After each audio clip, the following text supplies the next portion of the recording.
Ladies and gentlemen, please rise.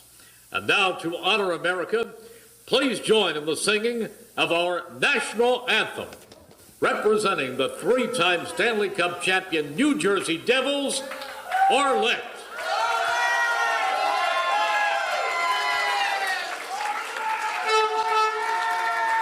I feel like I'm at a game. Oh my gosh.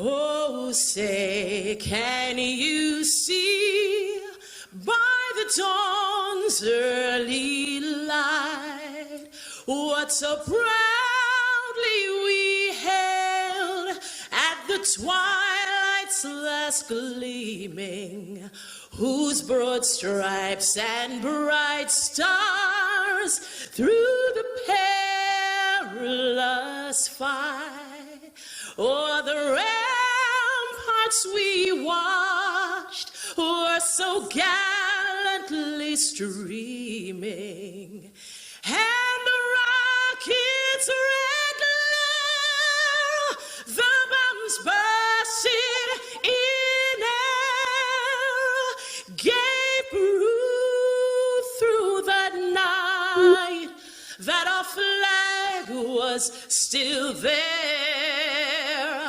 Oh, say, does that star-spangled banner yet wave o'er the land of the free and the home of the brave?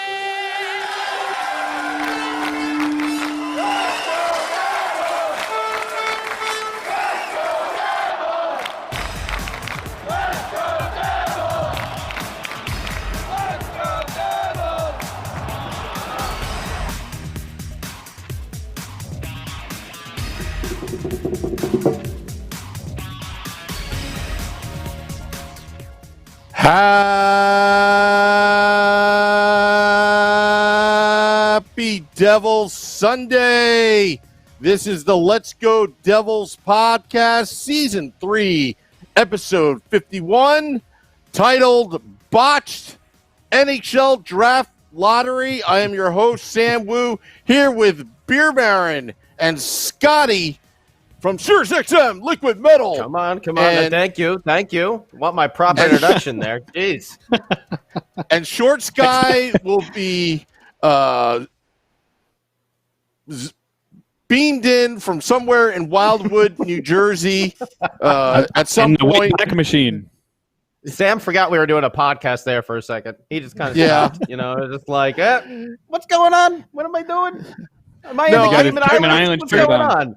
Yeah. Are you guys hearing feedback or some kind of weird sounds in your ear? That's what's distracting. Like, I don't know, Beer Baron, were you like doing a drum roll or something like that, right? Yeah, because I was like hearing things, and I'm like, wait a second, I don't have a drum roll. So, but we're in the Primetime Radio virtual studio, all powered by Nova Product Design. Great podcast last Friday, guys. It was a 2-hour, powwow. Extravaganza. Extravaganza. I'm gonna call it extravaganza on that one. That's how big it was. We had a lot of Zoomers calling in at 450-970-7957. The meeting room is open. We'll get to it whenever we feel like it. We have the power now. We'll take some calls, like midway point in the show. We'll take some calls, huh? Does that sound like a good idea? That sounds like a great idea. And I know we covered a lot on Friday. I know we talked kind of in depth about what we felt about the whole draft lottery process. But we could definitely touch on that again. And if I'm sure there's people that didn't get a chance to get in with the Zoom call that would like to express their feelings. But remember, this is a family-friendly show. So when you come on, keep it nice. Yeah, don't be that. And go to where you have good internet reception. Yes. Yeah, don't sit in the dark. Then we can't see you, and like Chris from Woodbridge. That's all good, man. It's all good. That's all good. Well, we're learning. We're all learning. We're learning.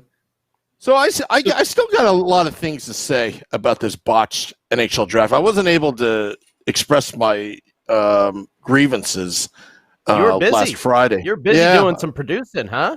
Yeah. I was chatting. Damn, whoa. Number one, the infamous. It's not that difficult. Like I want to tell the NHL offices, you could have just made it. The top 3 picks are guaranteed by the 7 that didn't make this round robin tournament.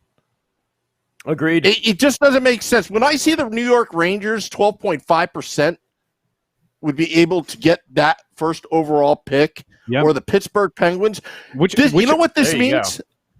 Go ahead, Beer Baron. No, I was going to say, oddly enough, they have better odds than the teams that finished 4th, 6th. Yeah, that's true. It's very true.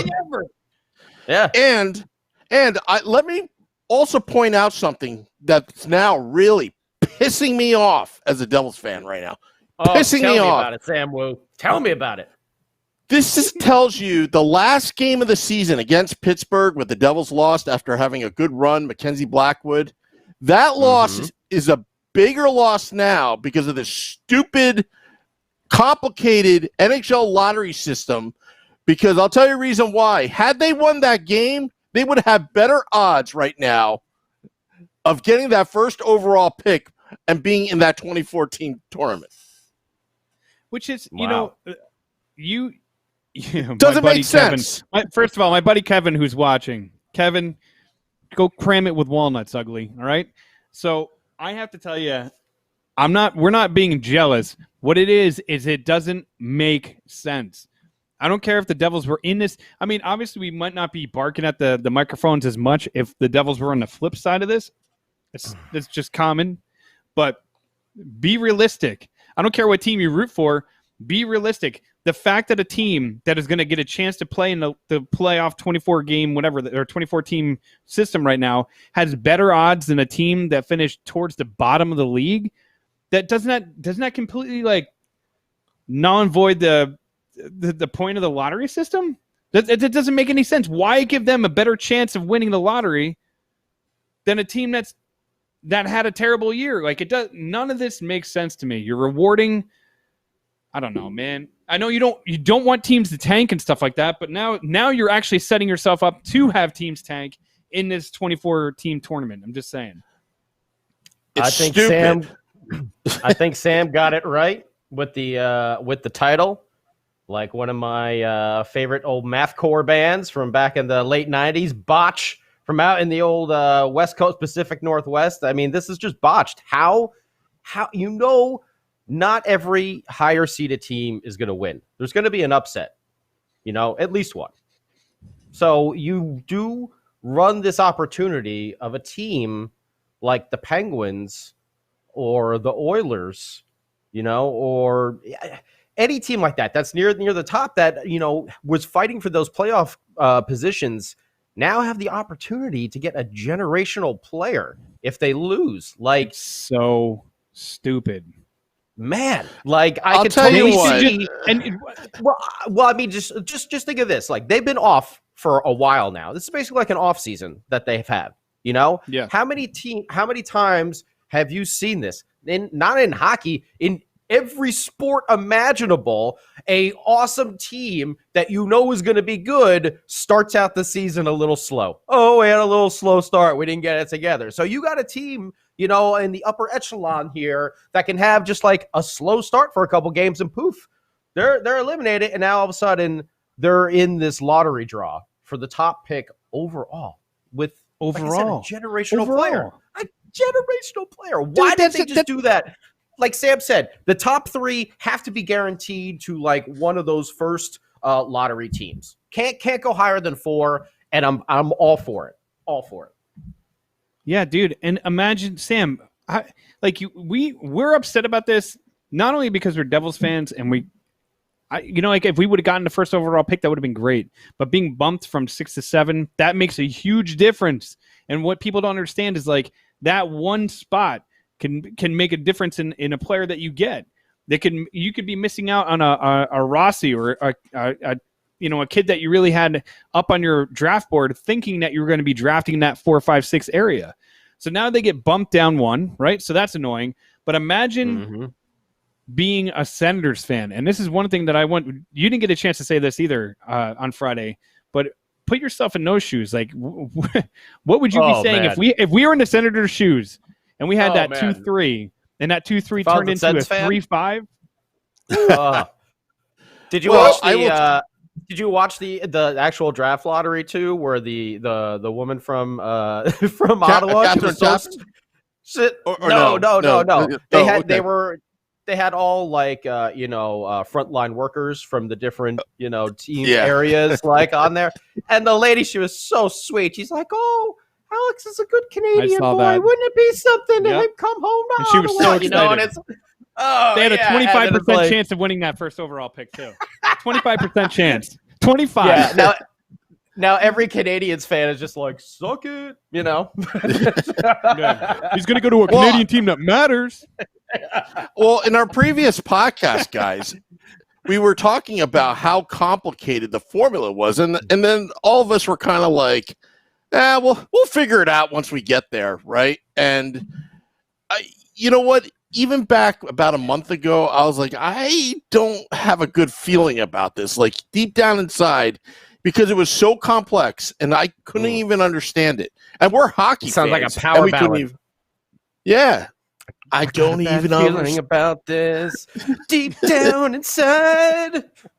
Something's gonna go wrong tonight. Something's gonna go wrong tonight. Gary Bettman needs to get booed tonight. But so Michael in the Facebook group just said, sorry to cut you off, Sam, but he just said, let the commissioner drop the puck at the Detroit-Ottawa home opener. Oh, man. Dude. Sorry, go ahead, Sam. Sorry. No, by the way, Jalen is now watching in the Facebook Live group. What's up, Jalen? Pretty cool. Cool guy. Cool dude. More than welcome to watch and be part of this program. But yeah, and you know what? I'm actually not over it. I feel sorry for the Ottawa Senator fans. I feel sorry for the teams. Okay, it's like, okay, you guys didn't come to the round robin, you bunch of rejects, and then you pull this stunt off. And then the conspiracy theories about TV ratings, because now there's going to be another drawing, right? So Gary Bettman used to have a show on XM Satellite Radio, and it was once a week, and I actually got to see, kind of got to see the personal side of Gary Bettman. Like, at first I thought he was, but first I thought he was kind of a loser, but then he seemed pretty cool. But the one thing he used to gripe about on that show was fan conspiracy theories. When you pull this kind of stupidity, what do you expect? I mean, it just looks so bad. Yeah, it looks staged with the little cards flipping over. Someone put them in order. That's not. It give me a break. Like, show me where they're actually like pulling the balls out of the machine. That's what I want to see.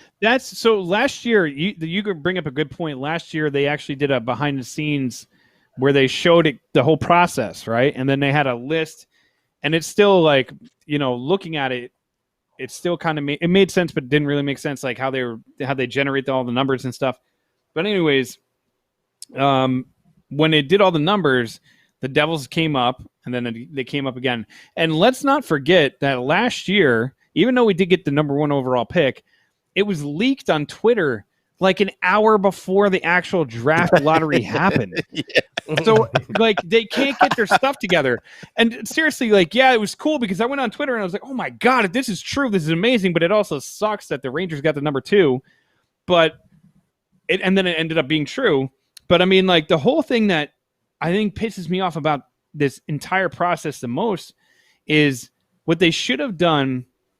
It's almost unfair to these 7 teams that are not going to have a chance to play hockey for the next 9+ months. From March to possibly even January. They could almost go a full calendar year without playing a single game, let alone an exhibition. Like, they should have had like a miniature tour. They could have cashed in so big if they would have done this, if they would have said, all right, we're going to reopen the season, we're going to have our 24-team playoffs, and then we're going to have a 7-team tournament, and then the team that had the highest win percentage gets the first round bye, because obviously you can't do it with 7. So you would figure it out. You have a nice little tournament, a little round robin between these 7 teams, single team elimination. So it's like one and done. So it goes through pretty quick. And then that way you determine who sits 1 through 7. You ditch the draft lottery for a year until things go back to normal, and you just make it more entertaining. And guess what, dude? The winner of that tournament gets the number 1 overall pick. End of story. You don't think a team would go out there and try their asses off instead of tanking? Because guess what you're doing now? I said this before. You're setting the league up for a team that's going to tank this 24-game, this 24-team. 24-team. Your 24-team. Listen, information was never our strong point, okay? We got it. My brain is like mush. It's like oatmeal up here. Some of it sticks, some of it doesn't. But point being is like they should have sat down and thought this out, or at least like done better research on it, because it was done so poorly. It's not that hard. It's really not that hard. They could have said, okay, top 17 or the top 7 teams, the 7 teams that did not make it. What's up, Matt? One of them is guaranteed the top. I don't know. I'm just. You got people saying what's up. I'm saying what's up. But it's just, Sam's getting too frustrated. Why do they have to make it so effing complicated? And that's the thing. Well, I understand. It didn't have to be. But I understand the sense of like, you can't bring everybody back because of the pandemic, and like, God forbid you brought all 31 teams back, having them playing in some kind of capacity. Somebody gets sick and everything goes down the toilet. So, I mean, maybe the logistics were way too hard, but just think outside the damn box. Like, for once, the NHL, when they did the first outdoor games, it was the best, because it was like, damn, this team, finally the NHL is thinking outside the box. They're marketing the game. And then they're like, oh, by the way, yeah, this is a great idea. Now we're going to invite the same 6 teams for the next 15 years and host it in the same stupid ass cities. It's like you get a good idea and you ruin it. Just like this was a great idea. The 24-team tournament was a great idea. Great idea. Bring the NHL back. Find a way to do this. But then you screwed these other 7 teams. Sorry, Scotty. I love it. I love it. Preach, baby. Preach. It just pisses me off, dude. It's... You're exactly right. And it goes back to 2005. Remember when the lost season of 2004-5, that one season lockout. And then how do you do the draft, right? There was no television cameras, whatever. And I remember everybody's like, yeah, watch Pittsburgh get Sidney Crosby, the frozen ping pong ball. And guess what happened? When they were going through it. You know what they could have done? If they wanted TV ratings and redrafts or whatever, what they could have done was maybe, okay, we had the secret draft, and each week announce, like, who is number 10, number 9, to lead up. If they wanted to, kill some time during this pandemic, they could have done that. It's not that hard, Gary. Don't get me wrong. Don't get me wrong. I kind of like Gary Bettman. I mean, the guy gets booed, and he just takes it, and he has a sense of humor. Remember when we booed him in 2013, and he's like, "Oh, you guys want to hear this one?" And we still booed him. Yeah. But dude, I was hammered during that. Hammered. The best was when Lou owned him, when everyone, just chanted Lou, and he's like, hey, commissioner, that's something different than what they did for you. And everyone was just like, oh, Lou, damn. Oh. Whose retirement was that? Was that the Marty retirement? That was Marty's retirement, yeah. That was Marty retirement, that was right? Marty's, oh, my God. Dude, that was so funny. That was really funny. Lou. He had that Rhode Island. He said. I think he said. Coming out. I think he said. You see, they're saying Lou, not Boo.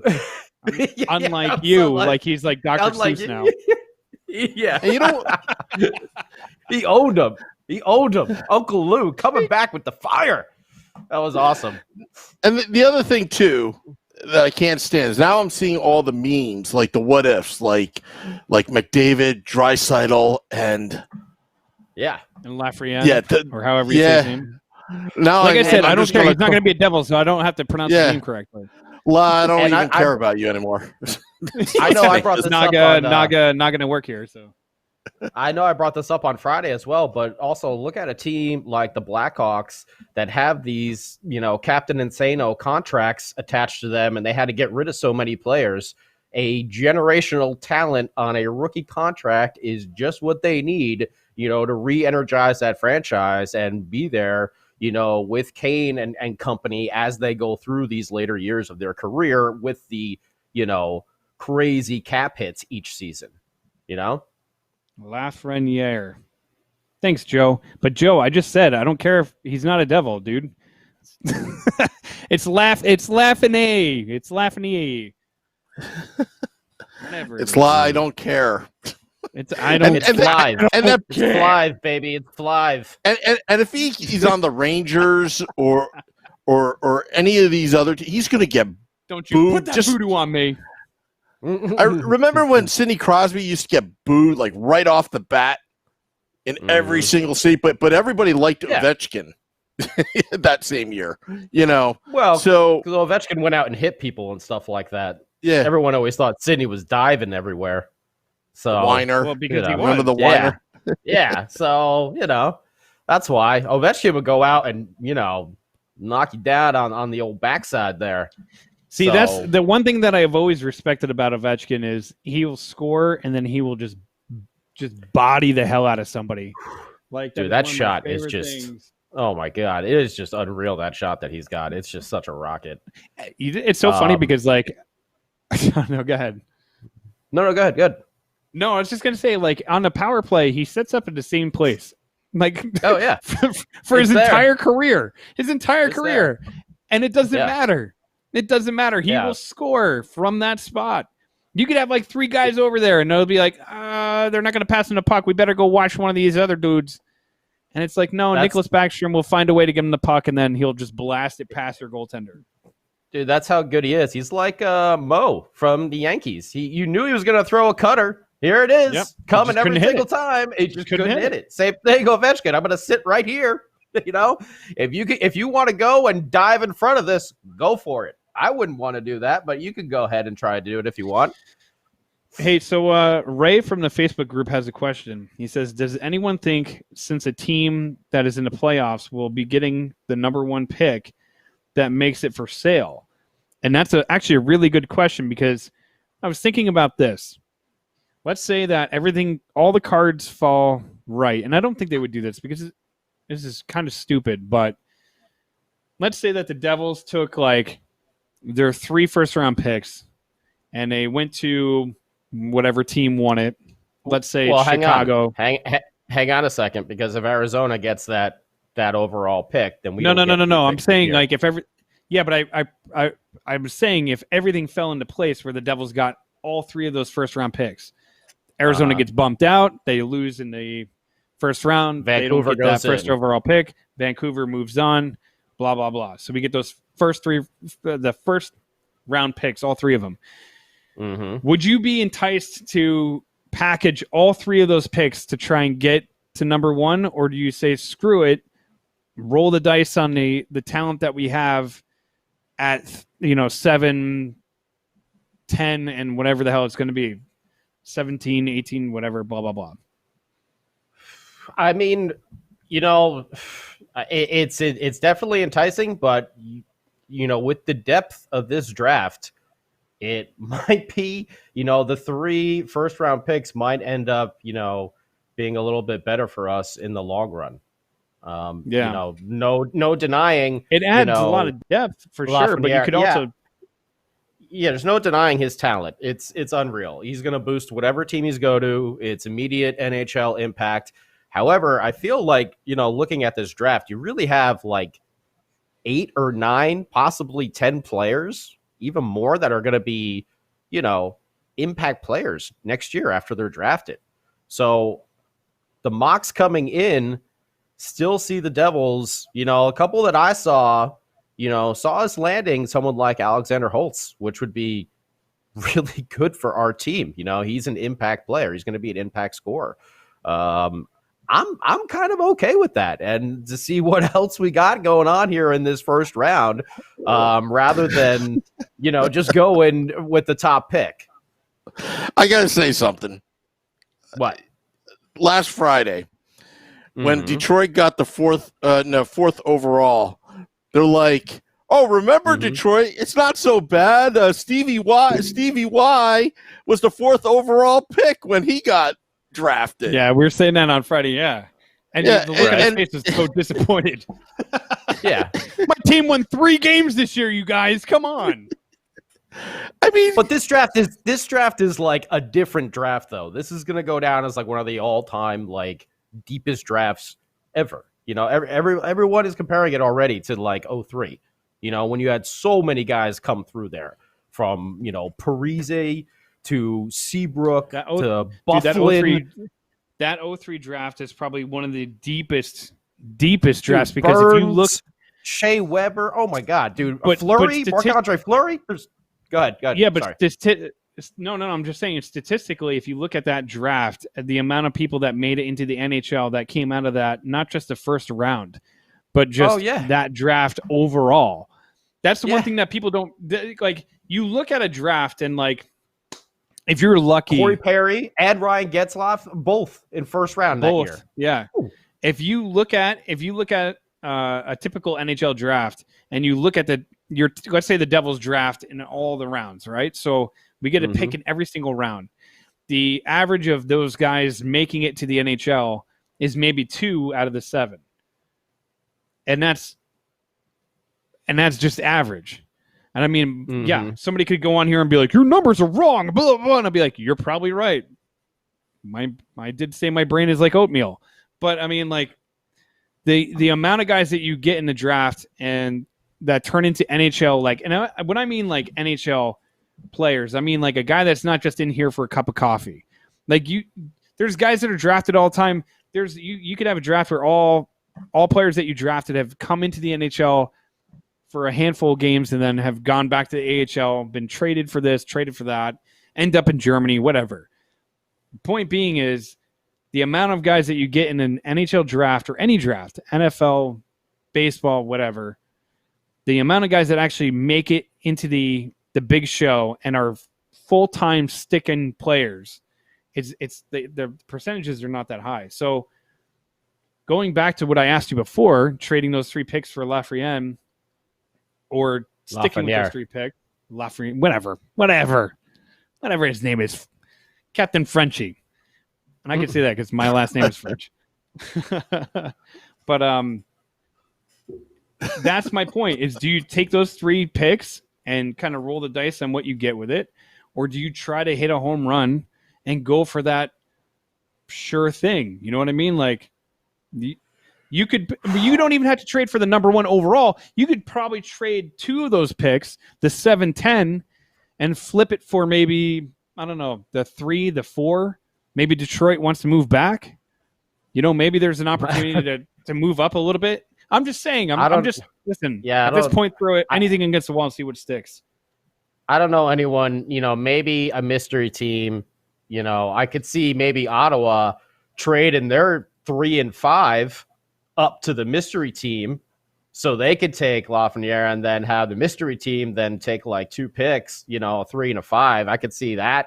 Being a situation. They're way more enticing. Though, being that we don't have any picks in the 2nd or 3rd round this year, I think it would be wise in what is known as like the deepest draft in a long time to really utilize those 3 picks that we have early on, rather than just one. That's just my personal opinion.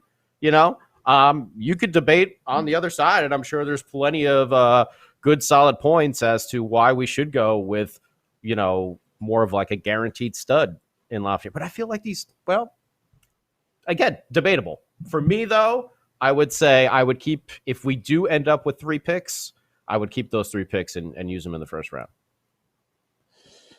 The reason why we have some latency issue, boys, is Shorts Guy has logged in, but somehow we don't have a video feed of him, so I'm not going to get him in on. Hey, I know we wanted to talk a little bit. Speaking of Shorts Guy, we wanted to talk a little bit about the 1995 Stanley Cup. Well, should we? Championship When do we team. want to? When do we want to take some Zoom calls? Do you want to take some Zoom calls about the draft first, or do you want to talk about? What do you guys? Hey, everybody on the Facebook and stuff. You want to talk about the draft first, or you want to talk about 95 team? Let's go right into the draft. It's a hot topic. Well, I want to talk about 95 team too, though. I got my actually the jersey. Got my jersey Stefan right Richer right here. Yeah, I was gonna say the jersey that's behind me on this side is a personalized jersey with my name on the back. But this is the first Devils jersey I ever got as a gift when I was like 8 or 9. It was like a giant, like a dress when I first got it because it was way too big. And if you notice something odd about it is that the logo is like way too small because this was like in 1994 when they first changed the colors, and it's a CCM, the coolest little CCM logo up there. And then the other one is the newest throwback jersey, but I love this jersey. I love that jersey. I have yet to wear this because I'm like, it's like so perfect I don't want to put it on. Oh, such a hot jersey. I love that jersey. It's so sweet. Looks so good. So sweet. Oh, yeah. It's got the fight strap and everything.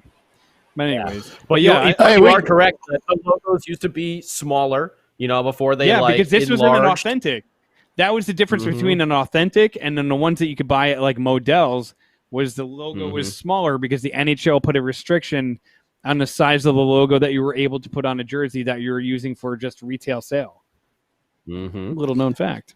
We got Shorts Guy from Wildwood. Hey, it's Durango Steve. Happy Devil Sunday. And I got Durango Steve. What's going on? Hey, Nice. What's up, boys? how's it going?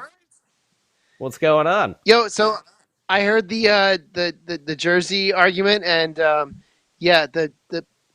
it's good that they changed and made the jerseys that you can get the actual logo the normal size instead of the smaller size versus the larger size.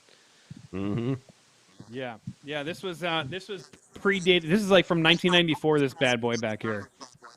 Oh yeah. If I flip this Richer around, it's the exact same way. It's a CCM. Can't really see it. It's all kind of like worn off now, but there used to be a CCM logo right there.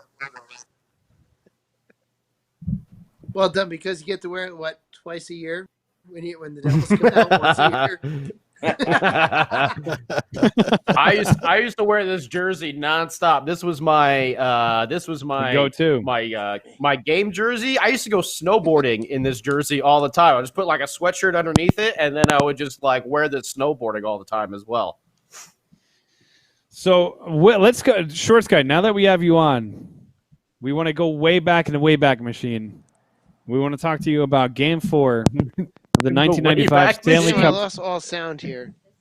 Oh, no. He lost. Can you hear me? Uh-oh. Shorts Guy, can you hear me?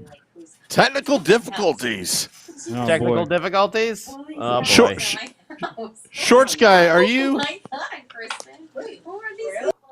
Wow, we can eavesdrop into that conversation. Seems like the ladies are arriving. The ladies What hotel? are arriving. What hotel room are you in, Shorts Guy? Where's the beach party? Are you social distancing, Shorts Guy? We lost him. I thought I heard a laugh. No? No. We lost him. We'll get him back. From the beaches of Wildwood, Shorts Guy. Wait. Here he is. Here he is. All right. Hey, Shorts Guy. All right. Can you hear us? I like somebody's holding that up in the background. Is that Durango Steve holding it up in the That's background? Durango Steve. He's just like, hold it up. Get it up higher. Get it in the picture. Oh, Durango Steve is like the boom guy, with like he's on his tippy toes, like trying to hold it up, like. There it is. The boom is in the picture, man. I don't think you can hear us there, Sam. No, you can't hear us. All right. Well, No. he's trying to a valiant effort through his phone. Very good effort. Yes. But Shorts Guy, you could try to Zoom us if you like. We're taking your Zoom calls right now. 450-970-7957. Talking 95 Stanley Cup or draft. The Botched draft. Or the Botched draft. Can you do that number again? I love when you're in radio guy voice. Can you do it again? Oh, okay. We're taking your Zoom calls now. 450-970-7957. You better have rich man internet and get your cameras ready. Get those earbuds. Get the earbuds going. All right, I'm gonna screen some callers right now. All right, okay, go get in the Zoom there. Go get in the Zoom there, kid. Hey there, buddy. How you doing over there? So, how you doing? All this talk about the draft. There's a few names that you sent to us earlier today. You kind of sent over some things that I want to talk to you about. I know you've been doing a lot more kind of like in-depth research on who you think could possibly fall to New Jersey at 7. And there's two names that I came across that I based off of the Hockey Writers article that you sent over. There's Lucas Raymond and there's Marco Rossi. We're hoping we could get Lucas Raymond. And Cole Perfetti. So I'm going basically off of this article that you sent over. I basically picked 6, 7, 8. Right? I thought they had us with. I thought they had us drafting Alexander Holtz. No, this is Holtz. Holtz was number 5. This is an old one. This is before the debacle on Friday. They have Holtz going at number 5. But irregardless, Raymond, they are shooting up the rankings, man. Like they really are. If we somehow get one of those two to fall to us, man, they would be fantastic to put on the line, with Nico or Jack, and they got to decide if Jack is going to be a winger or if he's going to be a center. Like what's going to go on with that? I'm hoping that Jack's going to come back a little bit bigger boy, doing a little growing, a little bit of the old gym. A little bit of the old kettlebell. Something there, yeah. Eat a whole I got my kettlebell. Butter. Dude, I got my kettlebell in the mail finally. I ordered it in May. There's no kettlebells or workout equipment of it.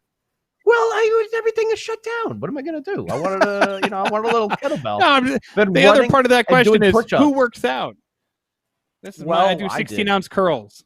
That's all I do. Oh, dude, I've been drinking this. I just want to say, by the way, Nespresso, George Clooney is correct. This coffee is amazing. I got an espresso machine. I cannot stop. It's awesome. Hey guys, no wonder why you're so pumped.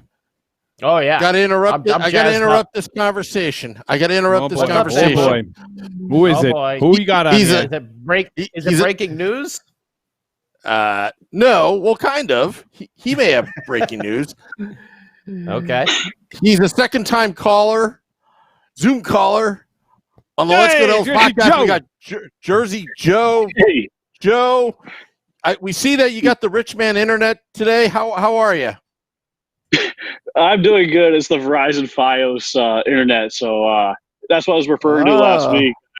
Nick Villano basically got most of the saying than I did last time, so I want to touch up on the draft and possibilities of moving up the first 2 picks that we have, or maybe staying pat, or maybe keeping one if the second and thirds don't come about and they go to 2021. I want to talk strategy. So let's get to it. Hey Joe, let me just ask real quick. Where are you calling from in Jersey? Ocean Grove, New Jersey. It's adjacent to Bradley Beach. Okay. I live there all year round. My sister-in-law has a beach house down in Ocean Grove. It's a beautiful town. Beautiful town. That church is incredible. I'm walking to that church, and I'm like, that's where you go. Where you spend all your time at the church, yeah. Right. No. You don't understand. Like, I'm a big fan of like that's where this guy's going. Yeah. Yeah. Go to the, hey, go to the Jesus, church. How you doing, pal? Hey, what you doing? It's a Friday. I thought we go to church. I thought we maybe have a good time at church. pray a little. I'm like, hey, Father, how you doing? What are you, Pesci and Goodfellas over here? I'm not going to go to church. I don't know why, right? Well, I love that Jersey Shore area there, Joe. I can't tell you how many concerts that I saw at the Stone Pony, the convention center. Hey, we played the Stone Pony once. Oh, I played the Stone Pony many a times. The Fast Lane, I can't remember that other one. The Stone Pony. The Devils as Gaslight Anthem's Howl. And who do we need to segue over into having Howl to be tuned in more at Devils games? We need a guy like Alexander Holtz and maybe trade up and also get Lucas Raymond and get both picks, kind of like how Vancouver a long time ago got the Sedin brothers. I'm not saying it's going to be the Sedin. You'd have two Swedes. So what Joe, you're saying is what Joe is theorizing here is if it works out where the Coyotes lose in the round robin and also lose the lottery, we would get their first round pick. And if Vancouver gets into the playoffs, and is there a they just have to get in? Is there like a limit of how far they go? I really don't know that. They have to not only win the play-in round, they have to get into the playoffs. And there's this, and Beer Baron, I hope you didn't erase that little tidbit I sent you from Cap Friendly about the Vancouver Canucks. It should still be in your profile. It is. Yes, it is. So you can read that part after that. But what you're theorizing then is for a team to trade back for 2 picks, and the Devils go up to say like 5 or 4 or 3. So do you think that Detroit or Ottawa would want to move back? I believe they can, but the thing is, Ottawa with Pierre Dorion was on the 31 Thoughts podcast, and he talked about how high Detroit is looking at Cole Perfetti at possibly going to 4. So you got to think about it this way. But the one thing I worry about Cole Perfetti is his skating is a bit above average. It's not the most excellent, but he is still a good agile skater, don't get me wrong, and a really good shot. Today's world is about skating. And we talked about Reed Boucher on Wednesday, and guess what? He never really was a really good skater. So you got to be careful when you're drafting for skaters nowadays. So what does that mean to me when I'm drafting? Okay, Lafreniere, of course, is going to go to first overall. Maybe Stützle or Byfield. But I see Byfield going to the Kings as one of the draft sites does, because they're going to need a big physical guy at center, and they need someone to replace Andrzej Kopitar, the Slovenian, who broke our hearts. So I don't want to talk about that, Joe. I'm just saying they're going to lose a special player. But Stützle is he's like the German version. Like, he thinks like Patrick Kane, but he's going to be his own type of creative winger center on the left wing. So if the Devils do somehow magically trade up at 3rd and you're getting Stützle, hello, jawohl. You got a really good playmaker. But Joe, let me ask you, what do they have to give up? What do they have to do to get to move up in the draft? You're saying, like, not to say that it is easy or not easy or whatever. What do they have to do if they're going to want to move up in the draft? What do they have to give up? Okay, so in this case, if you're looking at Ottawa, you're probably going to have to give them another defenseman. And if we are going to hold on or trade this defenseman, I'm not sure if you want to trade Ty Smith, but Smith, to me, is someone, if his stock is very high and Dorian likes him, and they give you a number 3, and they give you another really good high-end player in return, okay, that's good, because you have Kevin Ball, you have Nikita Okhotyuk, you have Daniel Missoul in the pipeline. Those are big left-handed defensemen who can come over. So you have these recent draft picks that you can use in the pipeline to kind of make moves with the assets you already have. See, I'm gun shy to trade Ty Smith, though. I mean, in my opinion, what he's been able to do in the last 2 years, I know it's not the NHL, right? It doesn't automatically translate. You could have monster numbers in the OHL, you could have monster numbers in hell, even the AHL, and then you get into the NHL and you can't do it. So his upside, it scares me to trade somebody like that away, especially a defenseman. Right. For you, that'd be like trading away Michael McLeod to be in a package, let's say getting the number 5 pick for Jamie Drysdale. So what would you think about that if that was in a package deal? Oh, yeah, I mean, we all I'm not stupid. I'm not stupid. I know. I was just trying to see where your feelings were, because you know how we all were when we got a certain player now shall not be named. But anyways, I want to talk about why the Swedes are usually valued between the Detroit Red Wings. You look at Raymond, he's got a really good shot. He's really sneaky.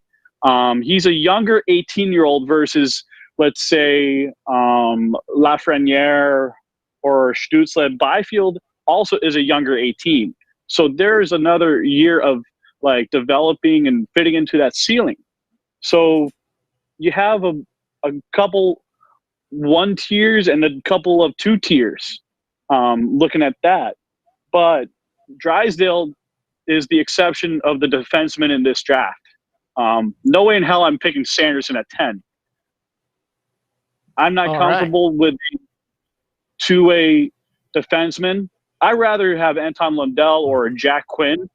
Lundell at 10 for me. Two-way player, very smart.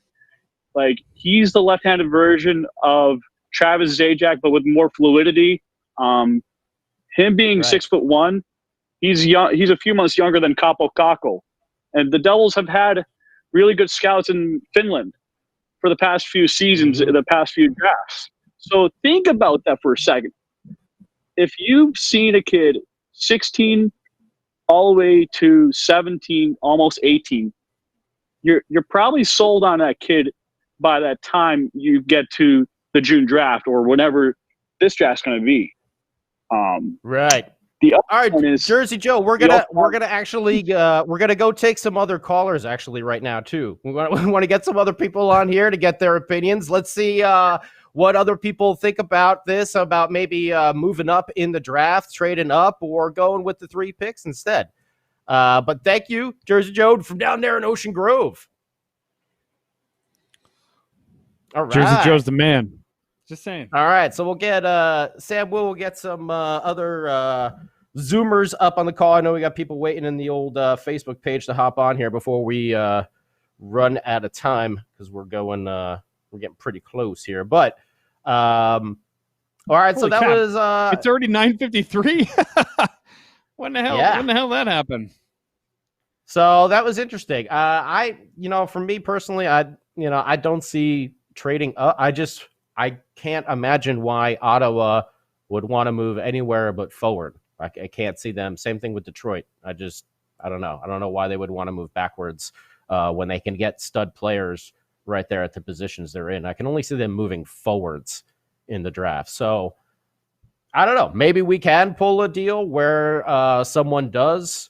Who's got the who's the 5th pick? Oh no, that's Ottawa. Yeah, Ottawa.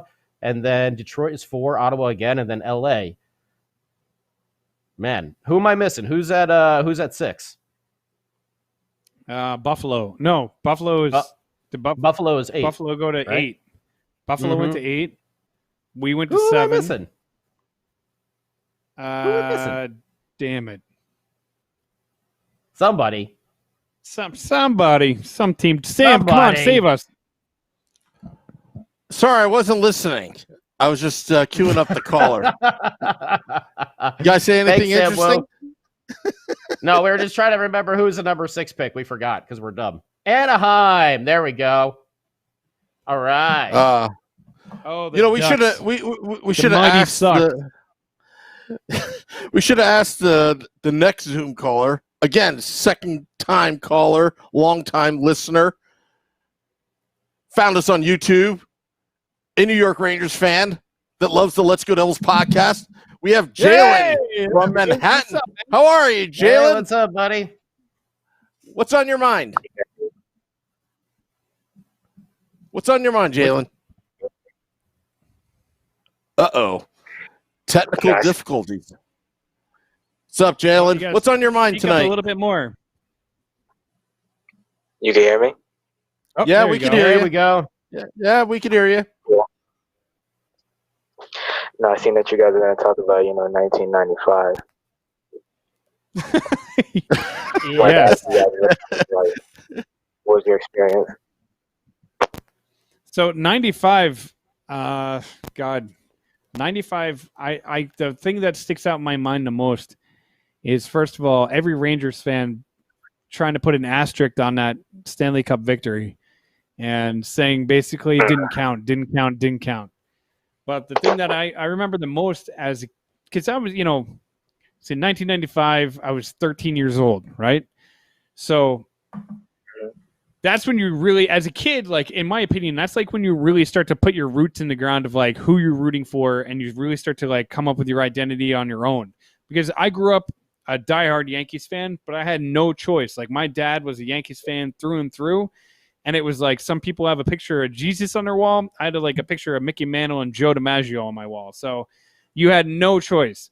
But then, like, as I got a little bit older, my brother introduced me to hockey and like really got me into hockey when I was really little. And then, like, when I became older, it was like, this is it. This is my team. This is what I want to live and die with, right? So 94 broke my heart. That was the first year that I can remember, like, actually being super upset of watching your team lose. Being a Giants fan, I remember 86 vaguely because I was 4. So 94 crushed me. I remember being super bummed. And then, like, 95, it was like when the Devils made it into the Stanley Cup Finals, I watched every single game that season more intently, I think, because we lost to the Rangers in 94. And I think because we lost to you guys in 94, it made me an even bigger Devils fan in 95. So, like, I didn't just watch, like, a game here and there. I watched every single game that season like it was my job. And then I remember going through the playoffs, watching all the playoffs happen, going into the Stanley Cup Finals. My brother and I made this huge banner that we hung in front of our house. We wrote the Dead Wings on it. And everybody in the news is picking the Devils to get swept by the Red Wings. And it was like when we swept and when it went the other way, it was like insane. And that was like the first championship that I really remember. You know what I mean? Like 91 Giants won their second Super Bowl. I was old enough to get it. I remember Norwood missing that kick. I was like, oh man, the Giants won. This is cool. But you're a kid. You don't really know what the hell is going on. That was the first championship as a fan of any sport that will always forever stick with me. Sorry, that was a long story. But... about you, Sam? Oh, man. Me? 94 was tough. I was very mad after that, and the prospects in the media suggesting that the Devils would be moving to Nashville the next year. It was like now or never kind of mentality going into the playoffs. Just, they started off the season okay, in a lockout shortened season, but they went on a tear and then just kind of limped into the playoffs the last week. I think they had the 6th overall spot, and they did everything on the road, if you remember correctly. They did it all on the road. And that's the trap and the left wing lock, which Detroit was, employing from the great Scotty Bowman. It really felt like Devils fans against the world at that point. And what's really sad was at the time we thought that McMullen was, Mr. Moneyman, going for where the riches are. He's going to take our team away from us. But in reality, he was the one that brought the team to New Jersey, and he didn't really get to celebrate and he didn't really get to celebrate 95 during the parade at the Meadowlands. And, you know, it was kind of sad, but in 2000, it was redemption. It was like all is forgiven, Dr. McMullen, because he was a villain at that moment. Because, you know, if you remember, Devils fans remember, Chris Strary held up a sign, Nashville, ? No way. And that was the sentiment. But years later, actually, Bruce Driver kind of alluded to on the podcast that McMullen knew that they were staying in Jersey. It was just using Nashville to get a better lease deal with the Meadowlands. And I think, or it was Danico that said that. They had already known. Yeah, Danico. So, what about you, Scotty? What does 95 mean to you? Oh, 95. I mean, whew, that was a great year. But it was tough in the beginning. You know, if you do remember coming off the loss to the Rangers, which was crushing and heartbreaking. And then you have this lockout, and then the Devils started in the first half of the season. They were under 500. You know, they were underperforming, if I remember. And you know, they acquired Neil Broughton. You know, we said goodbye to, it was Fetisov, and who's the other long Zemek, Alexander Zemek went. Neil Broughton and Sean Chambers came in deals, and they kind of solidified the team a little bit more. Neil Broughton, in the second half, Olympic hero. The second half of the season, you know, they went on that run.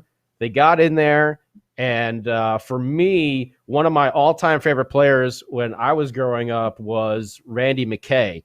And in the first round, because we were actually fifth seed, so we had to play Boston, who was fourth in the first round of the playoffs. And game, was it 4 or 5? It was a 0-0 overtime game. Yeah, Randy McKay scored, and he like tried to climb up the glass and just looked out to the crowd. And I just remember as a kid, that was one of like my all-time, you know, favorite moments as a Devils fan, because that was one of my all-time favorite players. And of course, he turned into Randy the Rocket after a while, but you know, he was more known, him and Peluso and Bobby Holik, they were more known as the Crash Line, to go out there and bang and, you know, get into fights and stuff like that. So to see him score that big of a goal and to see that reaction on his face for someone who's been grinding for such a long time, that's one of my favorite moments of the 95 team. Now, Jalen, before we let you go, what you want to say something? Yeah, Scotty? you haven't said anything, Jalen. You're interviewing us all of a sudden. You're supposed to be the one talking here. Yeah, like. Wait. Well, I was going to ask him a question. If you want, no, I was going to say I have a good question. I have a good question for Jalen. So obviously you're in New York. You grew up in New York. What made you become a Ranger fan? Like, if you really think about it, it doesn't really matter where we grow up, right? Like, yeah, we're influenced by where we are. We're influenced by family, but you could root for any team you really want to. And especially once, like I said before, you start getting older and you're like, man, you know what? I want to become, I don't know, a Montreal Canadiens fan because I like the way their jersey looks. So what really pulled you to the Rangers? What was the appeal to that team? I think it was watching all the games and, you know, seeing the excitement, you know, and of course family members too. But I think I just really got attached to the team, and it just kind of really stuck with me, you know. Who'd you used to watch games with your family? I used to watch with my grandfather all the time. My grandpa. Yeah, I used to watch with my grandpa. Grandpa, yeah, man. It's funny. My grandfather was. My parents live in Newark. Oh, okay. Hey, so, all right. There you go. When the production first was built, I was there. That's so awesome. This team you were there on opening night? No, unfortunately, I was there when they were building it. Oh, okay, I got you. Cool, that's cool. There. You know, so this team. The Devils, they're my second favorite team. So Don't tell your Ranger fans, friends that.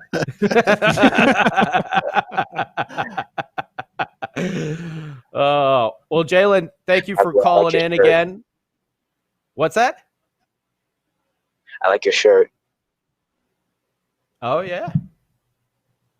Oh, There you go. Eastern Conference champions. Even though that was tough. It was tough for you, but that was one of the greatest nights ever. The Rangers had their problems with LA too. Whew, those LA teams there in those late aughts, man, or the early that was 2012. When did the Rangers lose them? 2014? 2012 and 2014. Yeah. 20. Yeah. Woo! Those Kings teams, man, they were built for the playoffs. They would just steamroll people once they get, much like the Blues last year.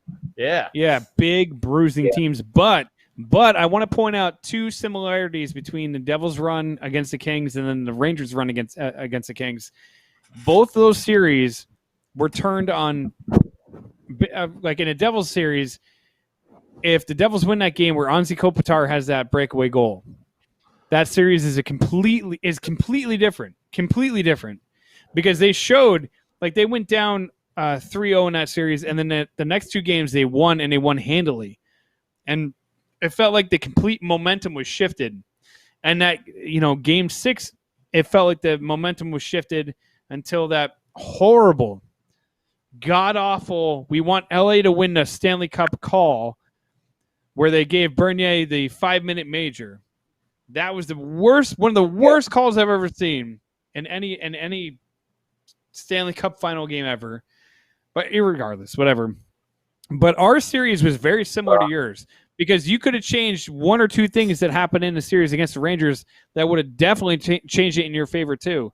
So it wasn't like the Kings showed their dominance where they were like, just completely crushed the Devils and the Rangers when they won the Cup. It was just the cards fell the way they fell, and that was it. That was a heartbreaker, man. That was a heartbreaker. I was like, 2012, we're going to win one more Cup. Marty's going to retire after this year. I thought that was it. We both went through it. Yeah, and we can now both hate the Kings. Yeah. Hey, Jalen, well, thanks for calling in. We appreciate that, and we'll talk to you soon. Hopefully, you'll get to enjoy a little bit more of that regular season, but thanks for calling in, man. Thanks. All right, rock and roll. That is Jalen from Manhattan. You know what, Beer Baron, your question was better than mine. I was going to close them out. So tell us what 95 meant to you, Jalen. Yeah, that's true. I don't think. Do we have anyone else that wants to jump on, or is there? I'm going to go check. I got to check the console. We got time for one more, I think, right? One more Zoomer. If you're out there, Zoom world, we may have time for one more Zoom here. Whoops. Oh, look, it's Sam Wu. Whoa, hey, it's Sam Wu, just in person. He wants the attention on him. That's what he wants. He wants all the attention. He forgot to put the live thing on the bottom screen. Live. People don't realize we're not just live. We are live. Live. I mean, maybe a 3-second delay, but yeah. You know what? We were hoping to show some videos from the 95 team, but with the old Zoom we have up here, it gets a little dicey, a little tricky. We're still trying to figure everything out on the tech side of things. But I was looking at these videos, and Jalen brought up a good point. Just remembering watching some of these games. I remember watching with my grandfather. The one video, I think, the Randy McKay video that I was watching earlier of that goal. You see the Sports Channel logo come up on there. And I remember, the Sports Channel. Like that's when the Mets moved off of Channel 9, and then the Devils went there too. And you had to have that black box, that cable box to watch the Devils games. So my grandfather used to have it. And I remember going over his house, watch those games. And then, my pops, me, and my grandfather, we used to go to, we had seats right up behind, well, originally it was Terreri, but then it turned into Marty. I used to sit in the upper deck at the Continental. We would do one of those 12 game a season pack deals. Oh, and, I remember those. Oh, yeah, dude. Yeah. You know what's funny? As soon as you say that, the 12-pack deal, you know what comes into my mind is when Terreri went from the Devils to the San Jose Sharks. And the first year he was a Shark, we did a 12-pack deal. And I'll never forget. You knew those Western Conference teams were in that 12-pack too. Yes, and going to the first game, the first game that Terreri came back to play the Devils, and he beat us. And I'll never forget that. For whatever reason, that 12-pack will always stick out in my mind of being like the Chris Terreri San Jose Shark reunion. But Short Sky shed a tear that day.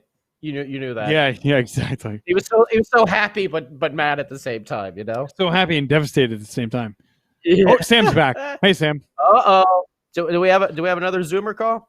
Yeah, we've got a couple Zoomers lined up in the queue. We got a Zoom party. We got a party. Is there a Zoom party? Yeah, it's a Zoom party. Yeah. We got a lot of things going on. So our next caller hails from Berkeley Heights. Also has one of my favorite restaurants is in Berkeley Heights, Delicious Heights in Berkeley Heights. And I used to work in Berkeley Heights at Trap Rock. That place is amazing. Please welcome to the podcast, Matt. What's up, Matt? Matt, what's going on, guys? How you doing? What's going on, brother? How you doing? Hey, Matt. Another day in paradise, just trying to stay healthy like everybody else. And I hope all you guys are healthy and your families are healthy. We're still fighting this COVID, unfortunately. And, we just got to take it one day at a time and hopefully get back to hockey soon. Yeah, that's dude. Right. I feel the same way and the same right back at you, brother. I mean, it's just, we'll get through all this. One day we'll look back in a couple of years and we'll be like, damn, you remember that? We had to wear a mask when we went to the store.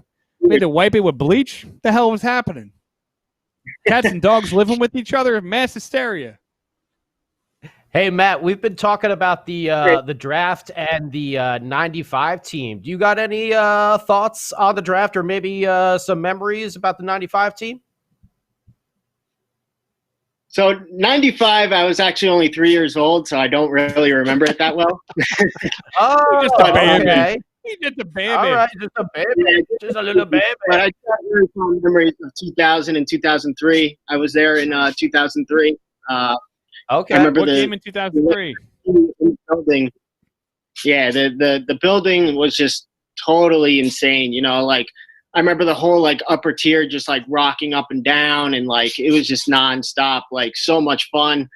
And you just had a real good feeling that night, coming into that game. Yeah, I was a little nervous, but at the same time, it's Brodeur, he has a bad game, but what does he do the next game? He comes out and just has a great night, Mm-hmm. Hey, Matt, you know what? Since we're talking about 95, I mean, the Devils used to play at the old Continental back then, and I know they were there in 03 as well before we moved. What's your favorite thing from, do you remember going to Continental back in the day? Oh, man. I got one. I'll tell you after Matt goes. Can you let Matt answer here? I'm just saying. You got me excited. Let our guest talk here. Jeez, this guy. Sorry, Matt. He's very rude. He's very, very rude. I'm excited. So I know it sounds really corny and really, typical, but what I really miss about Continental is that old goal horn that we used to have. I don't know what it is. That goal horn has always lived in my memory growing up, always having a good childhood. The Devils always on top, and that goal horn will just always have a special memory in my heart. And I still play it every now and then, and it drives my fiance absolutely nuts when I blast it in the apartment. Good man. Listen, Matt, you know what though? I don't know if you remember this, but my favorite thing, I anytime I think about Continental, is that walk across the bridge going to the stadium, and before a game or after a game, just banging on that wall and just everybody getting so jacked up, and the craziness that would happen in that bridge going to a game. And I'll never forget in 2003 going to game 2 where Marty pitched a shutout, should have won the Conn Smythe, but whatever. pitched a shutout. I remember standing in the parking lot. This is one of the things I missed the most is everybody chilling out in the parking lot, tailgating before the game, drinking beers or waters or whatever you want to drink, but like hanging out, having a great time, playing hockey. Like we used to play like pick 'em up games in the middle of the parking lot right before going in to watch a game was the best. Yes, absolutely. I do remember that as a child growing up. I mean, obviously, I wasn't drinking beer at that time. What? Gatorade.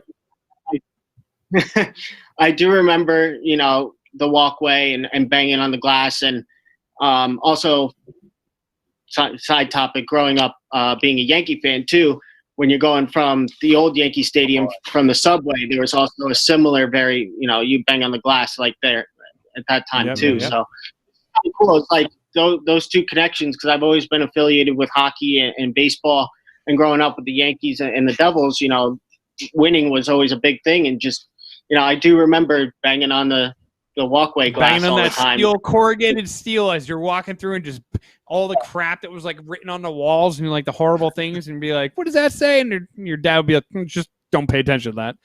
But yeah, dude, like those are the things I miss. I love the Rock, and I love the atmosphere that the Rock brings, and like being able to take the train there is amazing. But there's a small things that you miss about Continental.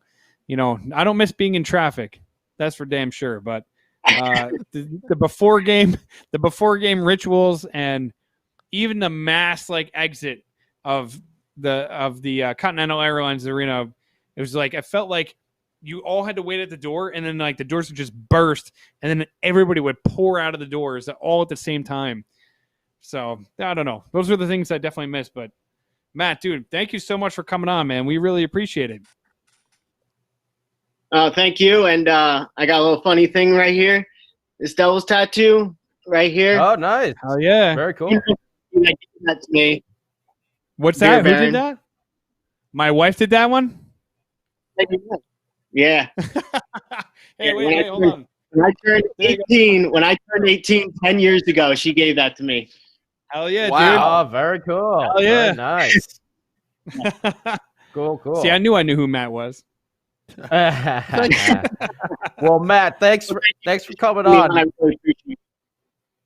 We really appreciate it. Thank you very much, man. Big horns up, and let's go Devils. Woo! All right. I like that tattoo. Oh yes. Hell yeah. You know what I don't know what made me think of Continental, my favorite thing. I don't know why, but do you remember when they had that prime rib station? Like the prime rib sandwiches? I 100% do. I 100% do, yeah. That was at The Rock. That was at The Rock. That was Hoagie's Deli. No. That was that Continental. And that was those two ladies at The Rock. Oh, right. Yeah, it was those two ladies that would serve. And they loved us. They're the only employees that actually loved us. And you slip them, some tips and all that. And suddenly those sandwiches got bigger each time, each game, as the season goes along. But let's take one more Zoom caller. I'll be back.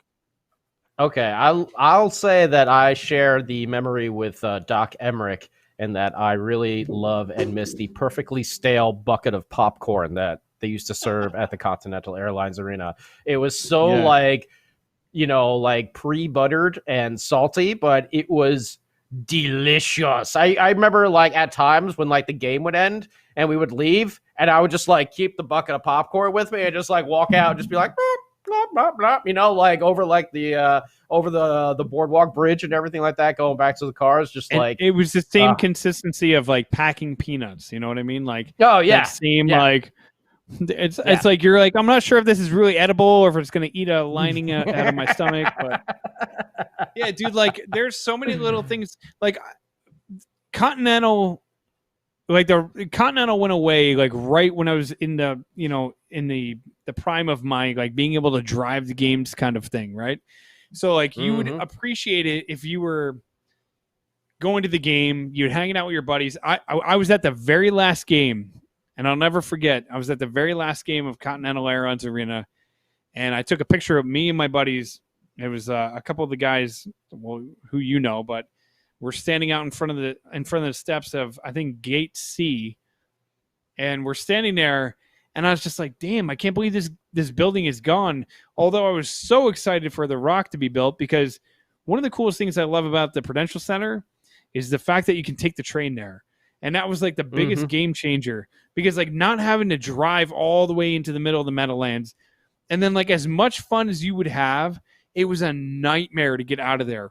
We would sit in the back of the truck, or like, you'd hang out for an hour or two after the game would end, just because you wanted people to like drive away. And God forbid you had somebody like leave a hibachi on fire next to your car, like while you're inside. Oh yeah, you almost end up like a State Farm commercial. But I would always make my dad and my grandfather wait to the very end of the game. The Devils could be winning like 7-2, or they could be losing 7-2. I would make them wait. Oh, you do that regardless. That final horn, I would make them wait. They'd be like, "Come on, let's beat the traffic." I'm like, nope, gotta wait. Nope. Never know. The same one time we leave, it will be an epic comeback, and I'll miss it. I'll Something still remember will that happen. damn Flyers game that got snowed and we didn't go, and the Devils won like 6-5, and there was like 8 fights in the game, and it was like crazy awesome. I was like, "See, Dad, we should have won. I'm driving in that snow." Yeah, dude. I always say that you never want to give up on a game, and it could be bad or good. And I've seen some crazy epic comebacks, and I've seen some horrible collapses. But my thought process is like, hey, yeah, nothing like the beginning game where we're like, yo, 4-0. I remember the last. You see Coleman score that goal, basically sitting on his back like Ovechkin. He scores this crazy goal, and I'm like 4-0. I'm like, yeah, maybe this year's going to be great. And then it was just like, phew. It's like when you go to a restaurant, and you eat, like you're like, oh, this meal, all these ribs are so good, and then your stomach does that like, pew. And you're like, oh my God, I'm going to take a dump right here in my seat, and I can't even get to the bathroom. That's basically the entire Devil season this past year. Throw a pandemic on top. Sorry. Hey guys, all right. I think we got one more. We're going to take one last caller. Yeah, one last caller calling through Zoom. Second time caller, long time listener. We got Matt Jr. from Edison, New Jersey. What's up, Matt? Hey, we got Matt. What's going on? Where are you right now? Where are you right now? I'm back home in Edison, New Jersey. I just came back from my girlfriend's house a few hours ago. Oh, hey, tell her we said happy birthday. Oh yeah, happy birthday. Thank you. Nice. I think she's still watching the podcast right now. So she's doing fine. We had some cake before leaving. I had to beat the short traffic on the way back home. But she had a great day, and I think during a pandemic. Wait, what? I said I can't believe there's short traffic during a pandemic, but I know, but it wasn't really that bad. It was actually bad when I was around exit 130 or 129. That's where my exit is. It's Metro Park, and I live right in Edison. Route 131A is my exit. Okay. I know that. I know that exit. I know that train stop over there. Been there plenty of times. I take that station all the time to go to the Prudential Center. It's one. I always take the Edison or the Metro one. Metro Park. I live in the northern part. Metro Park is much closer than the southern part of Edison. Gotcha.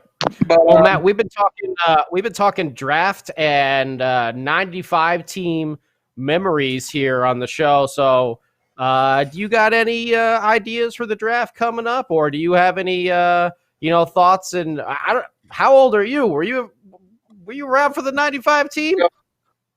I was not. I'm 22, so I don't remember. But I was living from 2000 and 2003. I don't remember 2000, but I do remember 2003 when I went to the Stanley Cup party. Okay. I remember walking, but I don't remember anything else except for the picture I had with Sergei Brylin. Hey, cool, man. Wow, that's a good picture. So I don't exactly remember the exact moment, but it's in my room. So I'll keep that as a nice little prize. Well, as that you was kinda know, like- he is one of 5 Devils to win all 3 cups. Yep, exactly. And he scored one of the most underrated goals in that playoffs, the backhander to beat Vernon. And Doc called I that actually, great. yes, I was watching YouTube clips of all those goals a little bit earlier, and that was that Breland goal in Game 4. You know, I know Broughton got the game winner, but that Breland goal put them up by 2, and that place, the Continental, it just exploded. It exploded when he put that goal. And I think there was it was in the third period. There might have been 11, 12 minutes left. There was still some time in the game, but that Breland goal was the nail in the coffin for the Red Wings, like completely. Like it was over, done. Like it was finished. And we could say the Scott Stevens hit was actually that too. But either way, that might have been an exclamation point. Either way, though, but when Breland scored that goal, that putting them up by 2, it was just like start the party. You know, there's no way the Devils playing that trap, that defensive style. There was no way they were going to give up those 2 goals like that in the last 10 minutes of the game. Yeah, it was awesome. The crazy thing was that I was looking at comments and I actually saw the highlights. Before that goal, Coffey missed the net, or something happened with that puck when he shot the puck. So if that puck went in, it might have been a game changer. So history would have been made if Coffey. That's exactly what we were talking about. In respect to the 2012 Stanley Cup Finals, when Ansi Kopitar goes on that breakaway. If Marty makes that save, that could have been a complete game changer, because that could have swung the momentum in Devils' favor. They could have found a way to get past Jonathan Quick, and then all of a sudden they're up 1-0 in the series, and the entire series goes a completely different direction. And it's weird because that's the beautiful thing about sports, is it's one microcosm of a second that can change everything. And hockey is the greatest example of that, because there's other sports like baseball, things could happen, but it's more of you can kind of see it coming, or there's more of a build up to it, right? Bottom of the ninth, 2 out, blah, blah, blah. Football, same thing. Like football, there has to be a build up to it, where there's like this build up to the second of maybe there's a Hail Mary or something that happens in the last minute of play. And basketball too, basketball, it takes 30 years to play the last 30 seconds of a basketball game. So there's 1,000 things could happen. But the one thing that's beautiful about hockey, and the one thing that I'll always say to anybody that is not a hockey fan, is it takes one fraction of a second for the game to completely flip on its head. And you could have a goaltender who's been holding down an entire series and just shutting the door. And it takes a lucky bounce off of a defenseman's shin pad that can change the entire outlook of a game. And if you don't think so, go look at Game 7 of the 2003 Eastern Conference Finals, when Jamie Langenbrunner scored that first goal. Because if you watch the replay, I don't know if he meant to do it, but he banked it off of a defenseman's skate and put it in.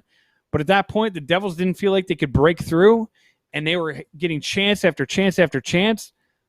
And it took that one play to make everything happen. And so I know I'm speaking to the choir, but that's why I love hockey. It's like that one little thing can change, and it changes everything about a series. But sorry, Matt, I just totally went off on a complete tangent. But Matt, before we let you go, Matt Freudenberger wants you to do one thing before we let you go.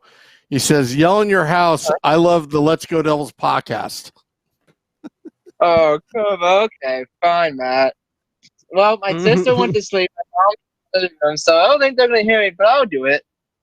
Yeah, Matt. 1, 2, 3. I love the Let's Go Devils podcast. There you go, Matt. Thank you, Matt. Okay, so now go stream that in your sister's room real quick. Don't let her know. No, don't do that. Don't get yourself in trouble. Don't get yourself in trouble. Thank you. Thanks, Matt. Hey, That's thank Matt. you, Matt. Junio from Edison, New Jersey, showing his Let's Go Devils podcast pride. screaming that out loud. I mean, that takes some balls and some courage to do something like that. I mean, he's in his own house. He's got to get the night vision camera. He's got to get the night vision camera, and then like Bam used to do on Jackass, for his parents, like scaring the hell out of them.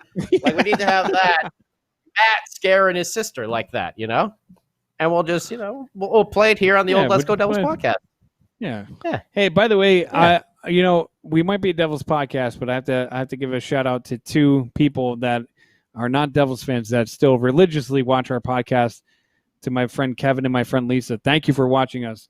You might root for that horrible team across the river, but you're good people, so thank you for watching. And that goes for everybody. This is one of my favorite times of the week of kind of like escaping reality. And thank you guys for joining us to do that. So, I want to use this graphic. Whoa! Way to change subjects real quick. Yeah, we didn't use it. All podcasts. Thank you, fans. And I hope none of these teams get the first overall pick. Thanks, fans. Actually, put that back up real quick, Sam. Can we put that back up real quick? Yep. Let's look at this. All right, so we want. Let's go Nashville. Let's go Nashville. Sorry, Zach Parise, but we gotta root for Minnesota losing there. What are you saying? Sorry to Zach Parise. He can go cram it. Whatever. I'm over it. I don't care. I'm done. No. And I don't want to see. Nobody cares about that anymore. Man, I really don't want to see Edmonton, get. I mean, I'd love to see Chicago win, but I don't want to see Edmonton get a chance at that top seed. Same thing over there in the East. I would love to see the Canadians upset the Pens, but I don't want the Pens to have a number one shot. The Islanders, man, if the Islanders lose, they should not be a team. And Carolina too, if the Rangers happen to upset them, these are all teams that should not have any chance.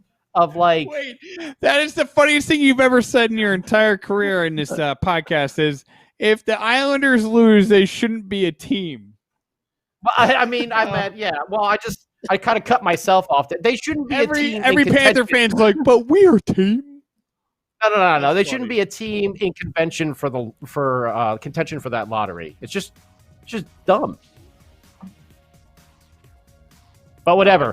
Let's go, Preds. We lamented it not in the beginning. You know who I think I want to see the Penguins beat the Canadians because I would love to see the Canadians get that first overall pick. I don't know why, but I feel like this kid he belongs in Montreal, and I am one of those people that feels like the fact that Austin Matthews is in Toronto is a great thing. Montreal needs a big time star. I think it would be great for the sport to have, even though it's this. By the way, everyone in Ottawa is like, "Hey, Canadian team over here had two chances there," and everybody would look at them and be like, "Somebody put that dumpster fire out already. It smells horrible. It's just." All right, I'm kidding, Ottawa. I'm kidding. But honestly, in the reality of this, they did a lot, right? But in the reality of the sport. To have him land in Montreal would probably be the best thing to happen to the sport. So I'm just saying, go Pittsburgh. Ugh, can't believe I just said that, but whatever. Lafreniere. Who cares? Botched. Whatever his name is. Botched. Galoop. Botched. We want to thank everybody for tuning in. You could find our podcast. And zooming in, and you can find our podcast after this live podcast because we do everything live, not fake live. Nope, 10:33 on Apple Podcasts, Google Podcasts, iHeart, 7:33 app, Spotify. Till next time, let's go Devils.